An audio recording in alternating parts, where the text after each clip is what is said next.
Hey, it's Maximo and welcome to Tipples'n'Treats.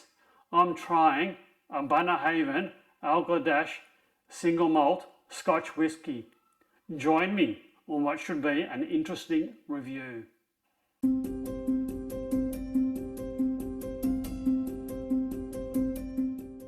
Now I've got something a little bit special to try. It's a Bunnahabhain Cladach. Now Bunnahabhain is pronounced Bu-nah-hav-en, but it's certainly not written that way. And Bunnahabhain means mouth of the river. The distillery is located in the mouth of the Margadale stream, situated at the end of a small single road track on the shores of the Sound of Islay. The distillery was founded in 1881 and it's one of the oldest on the island, preserving time-honoured methods of its distillation. Now, I've previously tried another Bunnahabhain whisky, and that was the creamy Bu-nah-hav-en Strudide. I'm mangling these words. I think I've almost got the pronunciation somewhere close to being understandable on that one. Islay Scotch Whisky, and that was particularly nice. Now this Cladach is often compared to the standard Bunnahabhain 12-year-old Scotch whisky, and it's described as having a higher, more intense flavour, and at 50% alcohol by volume, it's certainly more spirited and has a more robust flavour than the standard 12-year-old. And the 12-year-old has a slightly sweeter profile, I've been led to believe. So in terms of this particular bottle, there's no age statement in terms of the single malt Scotch whisky. It is aged in oak ex-cherry barrels, and it's designed for the global travel retail market. Now, I bought this duty-free at Melbourne Airport. It cost me around 128 Australian dollars. That's around about 90 US dollars. It's a 1 litre bottle, and as I said before, it's 50% alcohol by volume, so 100 proof. It has a slightly crushed outer container, and if I open it up, it's an aluminium lid, but that's paper, hence the crushing. And that is the bottle. It's quite a nice colour. I actually like that. It's one of the reasons I bought it. It looked nice, and secondly, I've tried one of these before and I actually liked it. Now it says it's a limited release. If I can read the label, it says, sitting on the banks of the Bunnahabhain Bay, our distillery guards its precious golden treasure.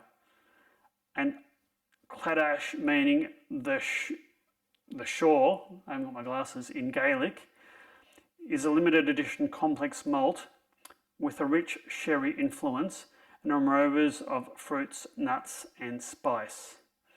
So I'm quite eager to try this. Duty free, I thought it was a reasonably good value for money purchase, being a 1 litre bottle. So I'm going to try and open this up, and sometimes that is a lot easier said than done. I've almost got it. There we go, and that is done. All right.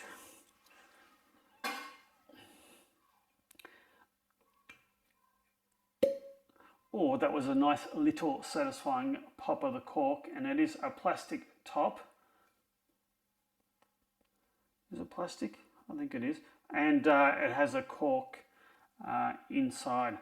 I'm immediately smelling the Scotch. It's quite an aroma. Now, let's have a bit of a pour of this one.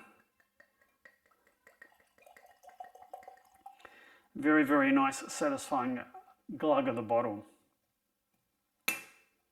Now, in terms of the tasting notes, I have some tasting notes to help me, but I'll see how I go without referring to them. The aroma of this is quite alluring. I haven't quite put it to my nose yet, but it is quite aromatic. There's only one way to find out what this is like, and that's to have a red hot go.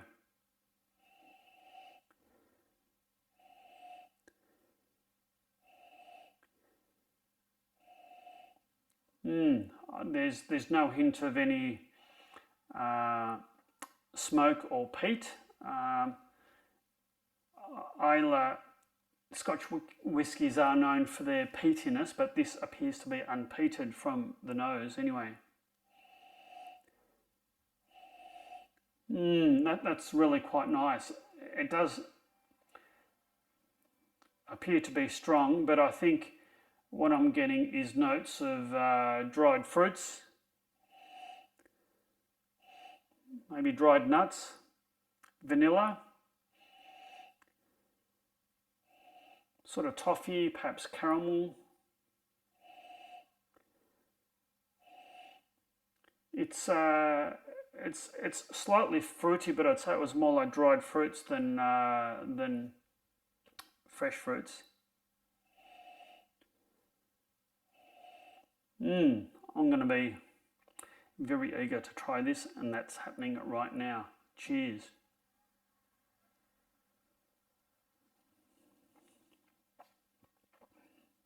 Whew.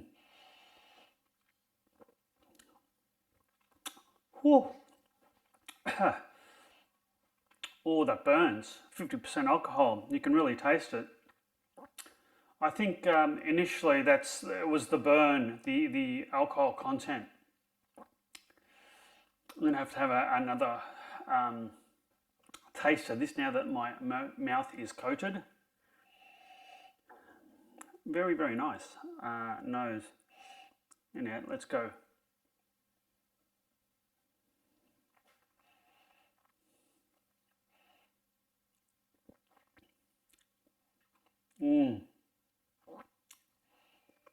It's certainly got that burn. It's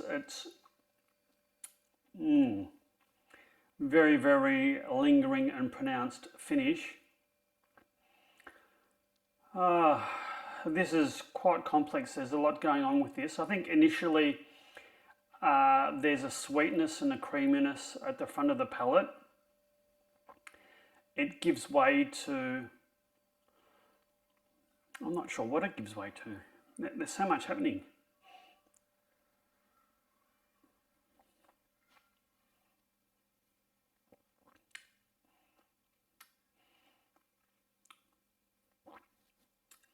Creamy and sweet at the start. It's sort of a little bit peppery.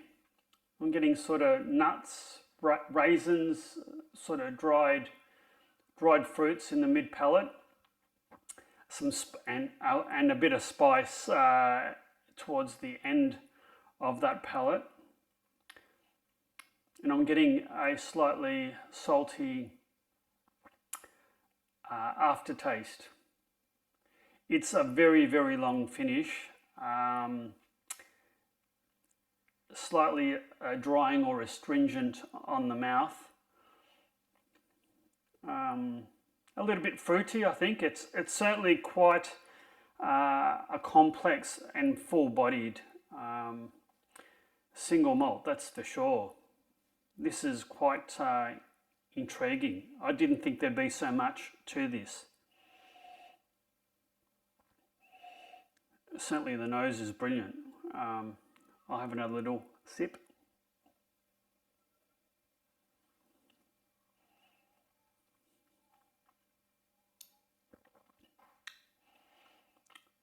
Hell of a lot going on with this. I think the 50% alcohol by volume would mean that I'd be very unlikely to have this neat. I think it's a bit too strong. So what I'll do is get myself some ice and try this on the rocks and see what difference that makes. So I'll be back in half a second. 12 seconds later. All right, I have my ice and I'm going to put a couple of decent cubes in here and see what difference a little bit of ice makes to the flavour. All right, I haven't got much ice in here, but I'll give it a bit of a swirl. Get the ice melting and release some of those soluble oils and unlock some of the flavour in the alcohol. All right. The nose is cut down a little bit. I'm getting more of the sort of the vanilla and a little bit more of the fruit without getting the very strong vapors of the spirit. Cheers.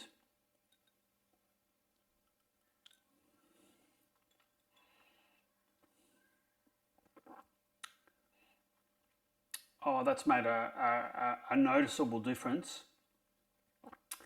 Noticeable. It's certainly cut down the alcohol burn and the spice. The finish is still there, but it's just not quite as harsh. And initially on the palate, I'm getting definitely the creaminess and the smoothness and the sweetness. I'm not sensing any smoke or peat in this whatsoever. And I am getting the sort of a briny, salty, lingering aftertaste, as I have experienced in quite a few Islay single malts that I've had, being right on the coastline, in quite a rugged coastline at that. Interesting.